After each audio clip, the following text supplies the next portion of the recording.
असं करत संघटनेत अनेक वर्ष 30-32 वर्ष काम करणारा कार्यकर्ता मला असं वाटतं जेव्हा या शहराचा खासदार होतो, या देशाचा केंद्रीय मंत्री होतो, हे फक्त आणि फक्त श्रेय माझ्या या सगळ्या नागरिकांचं आणि माझ्या पक्षाच्या माझ्या नेतृत्वाचं आहे. त्यामुळे मी हे प्रामाणिकपणे मान्य केलं पाहिजे. दादाही म्हणाले की कसा मंत्री झाला आम्हालाच नाही कळलं. मलाच नाही कळलं साहेब दादा, तर तुम्हाला काय सांग, हे आपल्याला सगळ्यांना माहिती आहे. महाराष्ट्रात अचानक काय घडतं, कोण काय करतं हे सगळ्यांना माहिती आहे. ते इथं बसलेत आता, त्यामुळं हे त्यांनाच एकट्याला माहिती होतं, बाकी कुणाला काही माहिती नव्हतं. कारण मी झोपेतून उठल्यानंतर फोन नटाजींचा आहे मला खरंच वाटे ना, मी 5 मिनिटं मलाच काय कळेन आणि यांचा फोन आला लगेच. म्हणजे हे आपल्याला माहिती आहे महाराष्ट्रात असं काय घडलं की ते कोण करतं. आणि त्यामुळे मला असं वाटतं की ह्या सगळ्या माझ्या प्रवासात एक गुरु म्हणून, माझे मार्गदर्शक म्हणून वेळोवेळी खरं तर खूप मला त्यांची साथ मिळाली, सहकार्य मिळालं. आणि आता उल्लेख झाला की केंद्रात आता मंत्री यांच्याशी अमित भाई असतील, मोदीजी, ते खरं तर खूप कडक हेडमास्टर मिळाले तिथं. हे एकदम तसे सौम्य आणि मवाळ हेडमास्टर आमच्याबरोबर कायम काम त्यांच्यावर मी केलं. आणि म्हणून मला या सगळ्या विषयात गेले जवळजवळ 20 वर्ष लोकप्रतिनिधी म्हणून सुद्धा, नगरसेवक असेल, स्थायी समिती असेल, महापौर, मला पुणेकरांना खरं मनापासून खरं धन्यवाद देईन की 20 वर्ष सातत्यानं लोकप्रतिनिधी म्हणून वेगवेगळ्या स्तरावरती काम करण्याची संधी माझ्या पुणेकरांनी मला दिली. आणि ते मला आवर्जून निश्चितपणे या ठिकाणी उल्लेख केला पाहिजे आणि त्यांचे मला वाटतं आभार मी निश्चितपणे या ठिकाणी मांडले पाहिजे. त्यामुळे माझ्या पक्ष नेतृत्वाचा माझ्यावरचा विश्वास, माझ्या सहकारी कार्यकर्त्यांचं माझ्यावरची साथ आणि पुणेकरांचे आशीर्वाद, या सगळ्या याच्यावरती आजपर्यंतचा हा सगळा प्रवास या ठिकाणी झाला. आजही 1 वर्षाचा कामाचा जेव्हा विचार करतो तेव्हा मला असं वाटतं की पुणे हे देशातील सर्वोत्तम शहर आम्हाला बनवायचं आहे.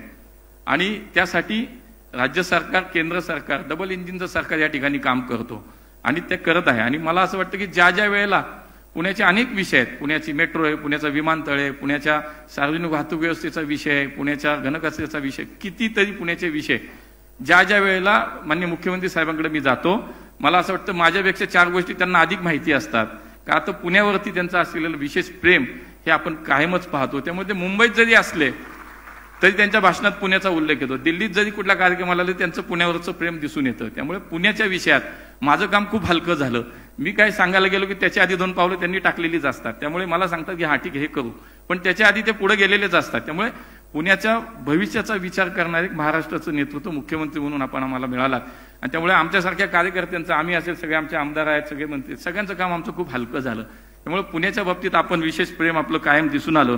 आणि म्हणून आम्हा मंडळींना पुण्याच्या विषयात कुठलंही काम हे अडचणीचं वाटत नाही. आणि म्हणून आज मला असं वाटतं की पुणे, कुणी काही म्हणू, मला असं वाटतं की राजकीय टीकाटिप्पणी होत राहते, पण मला असं वाटतं आजही गेले सातत्याने 8-10 वर्ष या देशातलं मोस्ट लेवल सिटी म्हणून पुणे, सर्वोत्तम राहण्याचं शहर म्हणून पुणे पहिल्या आणि दुसऱ्याच क्रमांकावरती आहे. आणि म्हणून मला असं वाटतं की ते शेवटी कुणी 1-2 नाही करत, आपण सगळ्यांनी मिळून केल्यानंतर असं मला वाटतं की हे सगळं यश आपल्या सगळ्यांचं आहे.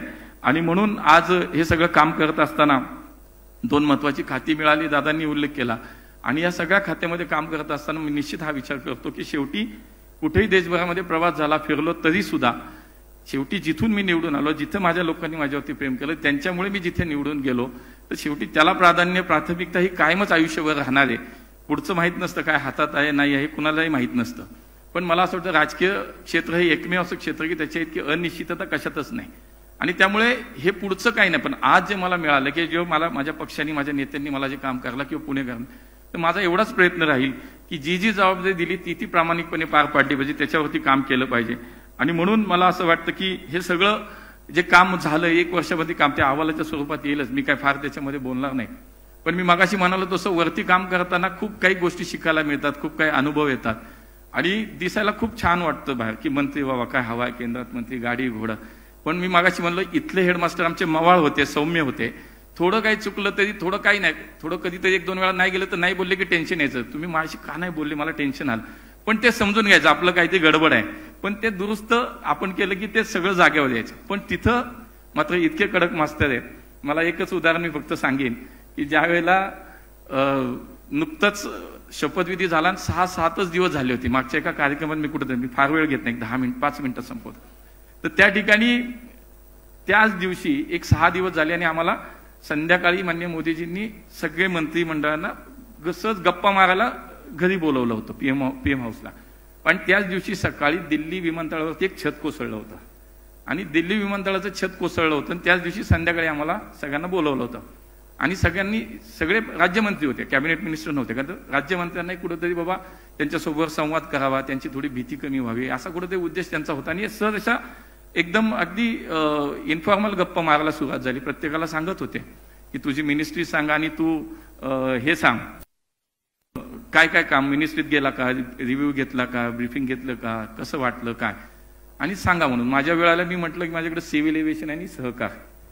तर त्यांनी 2च मिनिटं थांबले. रुको, आज दिनभर क्या किया. आता त्यांनी हे पहिलं चेक केलं की ह्या वेळेला हे तरी माहिती आहे का दिल्लीत आज ऍक्सिडेंट झाला विमानतळावरती. मग त्यांनी मला विचारलं की आज दिनभर क्या किया. आता त्याच्या पुढे अजून गंमत आहे बघा. आता तुम्हाला वाटत असं सोपं आहे काम, अजिबात नाही. तर तसं झालं मला, आणि मी गेलो होतो म्हणून मी सांगितलं की सुबह ऐसा हुआ, दिल्ली एअरपोर्ट ऍक्सिडेंट हुआ, मैं हॉस्पिटल गया, बाद में एयरपोर्ट गया, ऐसा ऐसा. ठीक आहे, सगळं ऐकून घेतलं, मान हलवली आणि पॉज घेऊन मला म्हणले आपको पता है आप 2.5 घंटे लेट पहुंचे वहां पे.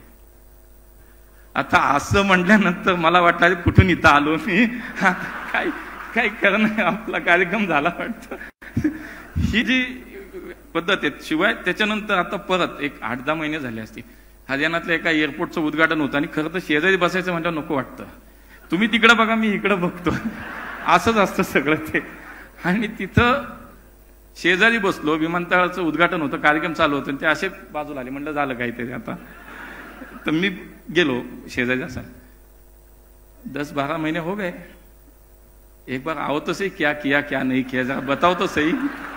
म्हणलं आता हे काही खरं नाही दिसत ह्या सगळ्या याच्यात. म्हणून मी तुम्हाला म्हणतो भारी वाटतं सगळं. माननीय अमितभाईंचा एक अनुभव असाच आहे की खरं तर नवीन मंत्री, मला कामही शिकायचे, मला अजूनही शिकते मलाही. नाहीतर आपणही सगळे बघतो की हे काही संबंध नाही. एका महापालिकेच्या क्षेत्रातनं देशाचं क्षेत्र बघायचं म्हणजे हे काही माझं काम इतकं सोपं मला वाटलं ते त्याच्यापेक्षा जास्त अवघड निघालं. आणि आमचं विश्वविद्यालयाचं, त्रिभुवन विश्वविद्यालयाचं बिल होतं, लोकसभेत त्यांनी मांडलं. आता लोकसभेत आणि राज्यसभेत, लोकसभेत आलं ते राज्यसभेत येतं, आणि लोकसभेत जसं बिल मांडून झालं त्यांनी मला बोलावून घेतलं आणि मला सुन राज्यसभा मी तुझे बिल रखणार, रिप्लाय भी तुझे करणार. माझ्या पोटातच गोळा आला. अरे तर माझा कार्यक्रम सुरू झालाय त्याच्या आधी संपायचा. मनातल्या मनात म्हणलं साहेब तुम्ही का रिस्क घेताय, काय रिस्क घेताय तुम्ही. तर मला काही सुधारण्याच, आणि पुन्हा त्याच्यात अजून एक सांगतात ठीक आहे मैं भी बैठू का सदन में. अरे म्हटलं आता मी बोललो, मी म्हटलं आप बैठोगे तो और टेंशन आ जाएगा. अरे टेंशन कैसा, कल पीएम साहब के पास सामने अगर बोलना पड़ेगा तो ऐसे बोलोगे, जाओ थोड़ा अच्छा अभ्यास करो. आणि बाहेर पडताना परत म्हणले रुको जरा हिंदी की प्रॅक्टिस करो. त्यांना माहिती आहे खायला पियलावालाच दिसतो. त्यामुळे हे सगळं म्हणजे खूप दिसतं तसं नाहीये काही. आता यांनी पाठवलं म्हणून गेलोय, मला काय या सगळ्या ह्याच्यात मला असं वाटतंय. पण मला याचा आनंद वाटतो की मी एक माझ्या पक्षातला असा सर्वसामान्य कार्यकर्ता आहे की जसं मी म्हणाल की सहकाराचं मला खातं दिलं, पण माझं सहकाराचं नातं मी 2 मिनिटात सांगेन की या सहकाराचा, मी आज देशाचा मंत्री मला केलं, पण माझं सहकाराचं नातं आहे की जिल्हा सहकारी बँकेमध्ये माझ्या वडिलांनी 35 वर्ष शिपाईची नोकरी केली, हे माझं नातं आहे. आणि ते मला साखर कारखान्यांना महाराष्ट्रात यांनी सांगितलं, यांनी साहेबांनी दिले 10,000 कोटी रुपये केंद्राकडनं घेऊन दिले.